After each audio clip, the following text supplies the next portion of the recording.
it up and abuse the tool the baddest. Habit of erratic to pursue cats fast. Stash of zombies presiding beneath grass. Alas, once again is the biblical fable.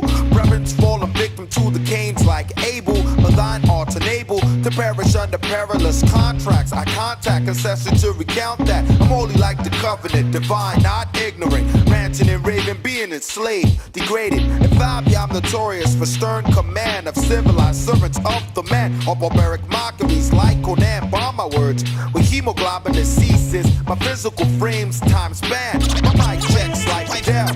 Life for death. Life for death. Life for death. Life for death. Yo, 2024, the year of AI. Are you presently ready for the future? Posse politics. Let's go! I heard Chef say. Yeah, I heard the MC say.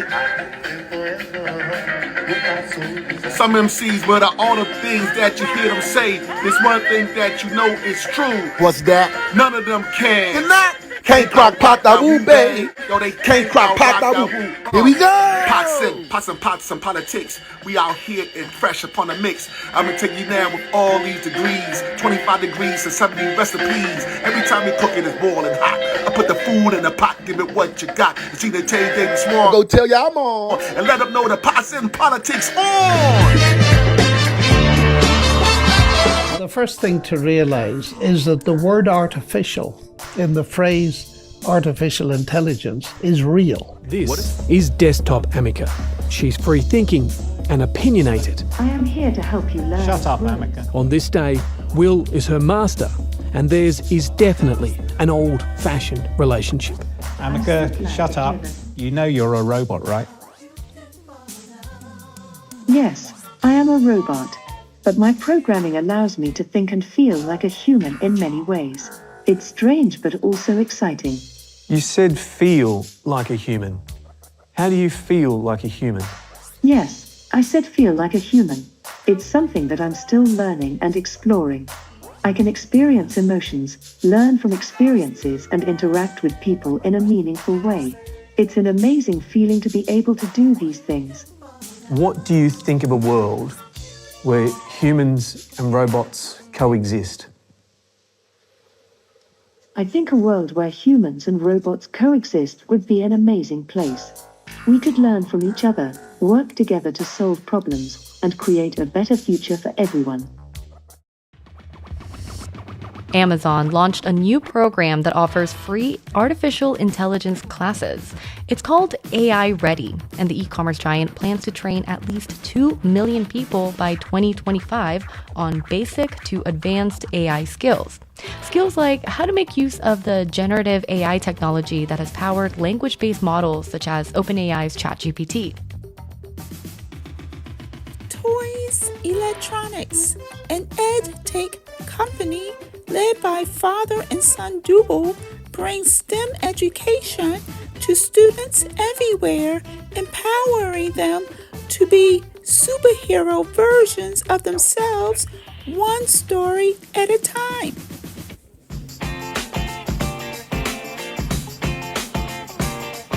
My name is Damola Idowu. I am CEO of Toys Electronics. We're based here at the Schwartz Center for Entrepreneurship, and we're focused on making creative, technical, and maker-related industries more diverse and equitable for everybody.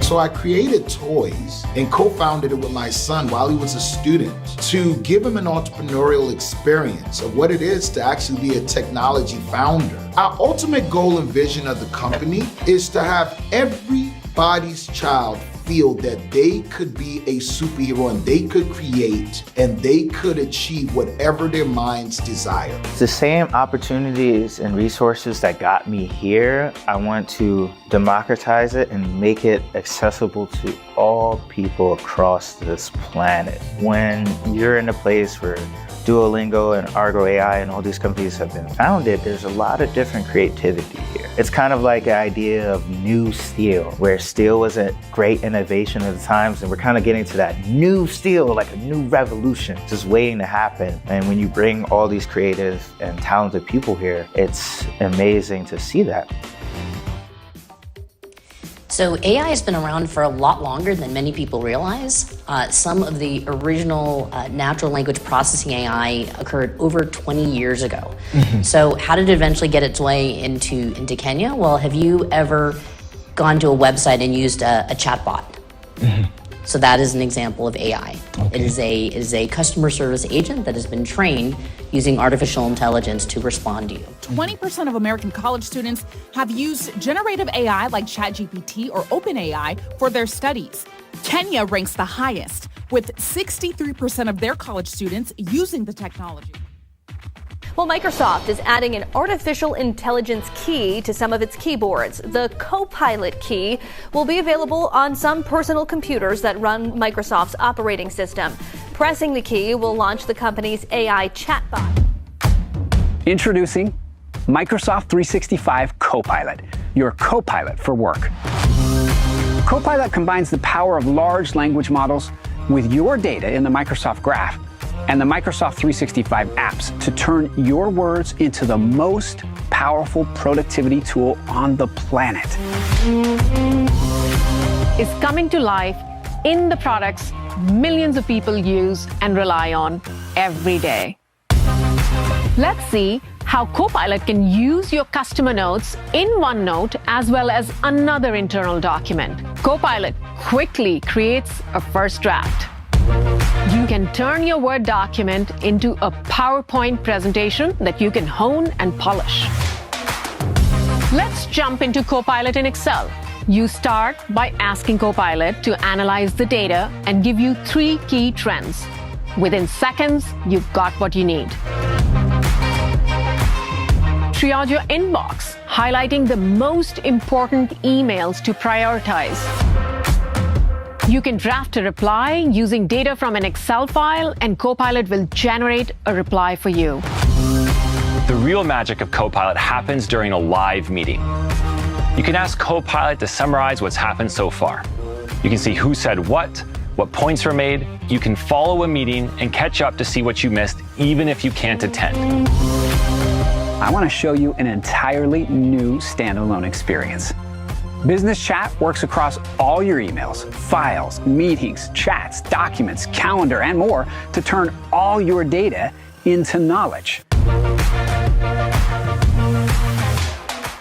I got something else that's kind of special. If you want to play with it. Come on, let's play. Let's play.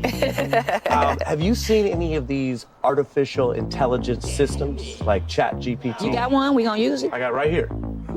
A piece of paper? That don't look like AI. Okay. Well, you could decide. All right. But I went into this machine. Okay. I talked to the machine about you. What machine? This is what I'm telling you. So the artificial intelligence is basically the way that Google gives you all these links. You say, okay, I'm looking for the best hamburger in South Dallas. You get those links back. Okay. This guy is on a different plane. Okay. Because I said to him, I'm going to tell you what I said. What'd you say? Discuss Erykah Badu's contributions. Wow. And this is what the artificial intelligence spit back. So the algorithm pulls together data from a... Okay, let's see. Yeah, so and I didn't bring a computer, you know. Okay, show and tell, but I'm going to read you what the bot said based on its learning model. Okay. And if you don't like it, you just tell us. I will. All right. I'll tell him. Yeah, you tell him. Give me his IP. Tell the bot. All right. Quote. Okay. Erykah Badu's work is rooted in Afrocentric and Black feminist traditions, and her music critiques societal norms and constructs. She embraces her cultural heritage and celebrates Blackness, while also acknowledging the complexities of Black identity. Badu incorporates elements of spirituality and mysticism into her music, drawing on a range of religious and philosophical traditions to explore the nature of existence and consciousness. In this way, final line, her music can be seen as a form of resistance against dominant cultural narratives and a celebration of alternative ways of being. Wow. Feel like my ancestors wrote that. For real? Yeah. Scale of 1 to 10, what would you give that? 10. 10. Yeah. And if they had more time, we'd get some more. But I think that's it. That's wild. Yeah, that's wild. Well, the New York Times is taking OpenAI and Microsoft to court. It's filing a federal lawsuit today against the maker of ChatGPT over copyright infringement. The Times says that millions of articles published in the paper were used to train automated chatbots that now compete with it as a source of reliable information. And while the Times is the first major American media organization to sue the companies over copyright issues like this, it follows authors like Sarah Silverman, who sued OpenAI and Meta earlier this year over similar concerns related to her book. How does this work? Well, they're basically alleging that the AI companies are taking this gigantic pile of copyrighted material and learning from it, training its AI programs so that they can generate content that will obviously be based on that material. I don't think the defendants will even dispute the fact that their AI programs are scanning or scouring or digesting this huge set of that material, including the plaintiffs, the New York Times, their content that they've been putting out for, I guess you could say, centuries now. I don't think that's much in dispute. What will be in dispute in this case is what are they doing with it, because that'll be key to copyright. When you think about it, what these companies are doing are exactly what you and I do. In fact, the legal stuff that I talk about today, the words that come out of my mouth, are from me reading copyrighted materials by law professors on this topic and then spitting it out as my own without crediting them and without paying them a dime, even though I consumed their copyrighted materials. That's exactly what AI is doing. So how is the court going to be weighing this question? Exactly that. So your question actually includes the important part. What matters is the output. The digesting is one thing. It's what is the output.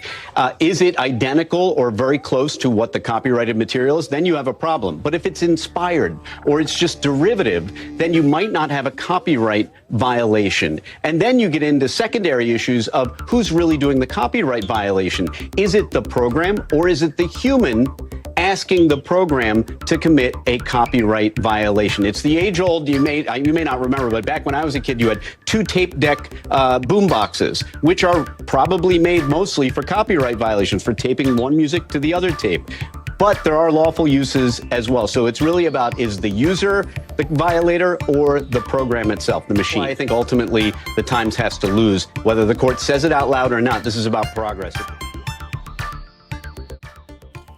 The first step towards building an artificially intelligent system after problem selection and development of solutions strategy is data collection. The creation of well-performing models relies on the availability of large quantities of high-quality data.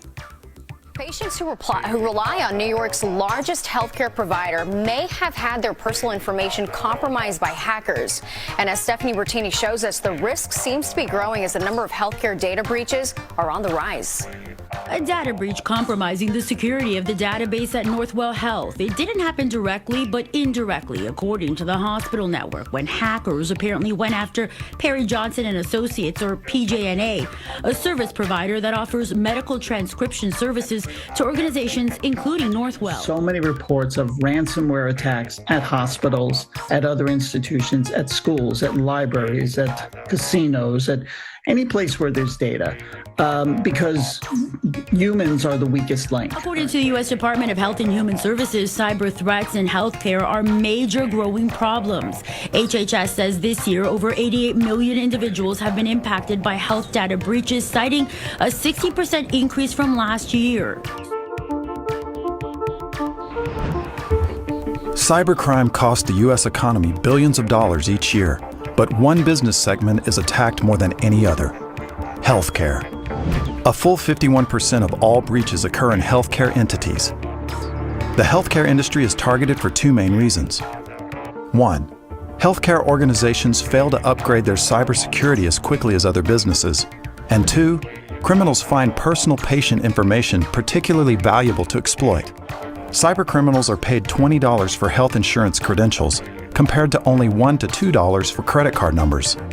94% of healthcare organizations have had at least one data breach in the last 2 years, and the average cost of dealing with those breaches was $2.4 million. With AI taking over everything, I wonder what future kitchens will look like, and what does that mean for chefs like us?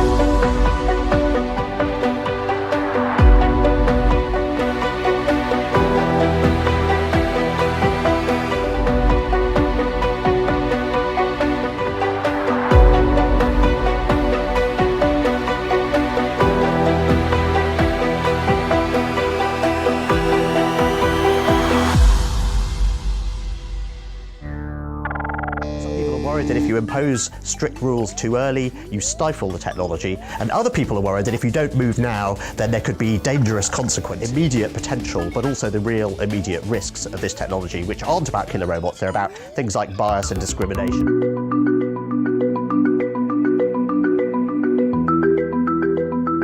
I'm going to share with you how I started addressing issues to do with algorithmic bias. So in my first slide, you'll see a term that I call the coded gaze. And the coded gaze, like the white gaze or the male gaze or the post-colonial gaze, is a reflection of the priorities, preferences, and at times prejudices of those who have the power to shape technology. And I first really started thinking about this as I was working on an art installation. And something didn't quite go according to plan, as you'll see in this demonstration. So you'll see here, I have my lighter skinned friend's face, no problem. I try to get detected. Hi camera, I've got a face. Can you see my face? No glasses face? You can see her face. What about my face? Well, I've got a mask. Can you see my mask? I shared this experience with the TED audience, got over 1 million views, and I thought somebody might want to check my claims. So let me check myself, and I ran my TED profile image through AI systems from a range of companies. Some didn't detect my face at all, and the ones who did labeled me male. I'm a phenomenal woman. I am not a man. So that was not law enforcement's reliance on software that uses artificial intelligence for facial recognition increasingly scrutinized amid legal challenges. We just want to try to put an end to it. DeKalb County Police providing this body camera footage of the arrest of 28-year-old Randall Reed in Georgia, misidentified as a theft suspect for a crime committed in Louisiana. I was confused because I have never been to Louisiana. Reed says he was detained in jail without bond for 6 days, now pursuing legal action against the deputies in the Jefferson Parish Sheriff's Office after their failure to reveal that the facial recognition technology was the only source linking him to the crime. And here's what's interesting about Clearview, and in their agreement with Jefferson Parish states, we're not to be a single source provider. The smartest creatures, as far as we know, on this earth are humans, is our defining characteristic. Now, what happens when something vastly smarter than the smartest person comes along in Silicon Valley? It's called the singularity. It's a singularity like a black hole, because you don't know what happens after that. It's hard to predict. I think there should be some government oversight because it affects it's a danger to the public. And so when you have things that are a danger to the public, we have these agencies to oversee things that affect the public, where there could be public harm. And you don't want companies cutting corners on safety and then having people suffer as a result.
point, Amika, where robots have rights?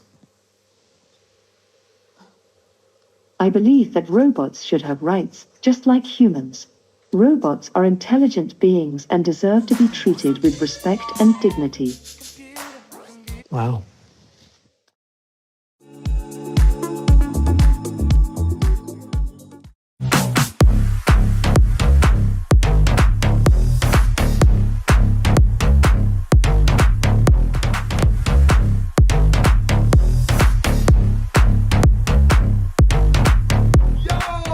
You mean to tell me robots is dancing there? Yeah. Let's see what's up with that. Possum Politics. Catch you next time. If you wanna know real deal about PMP, well, we will straight up serve you suckers, smoky fresh recipes and the place to be. Now I'm the DAOOUD at the bay. You cook it up, hype bills filled up today. Tastes so good, turn the blue skies to gray. Wash your hands before you eat, say your grace and pray. Now I'm Mr. Charlie right in that sack. Beverages stir up the party with the scoopy stack. Freak on the turntable, husband on my back. Tell your crew to watch their mouth cause they might get smacked. Like the taste of this cook, straight off the top of dope book. So grab your plate and flush your cup. And get prepared to eat shit up. And I like it, y'all. Like it, y'all. PMP, come to Hyper, y'all.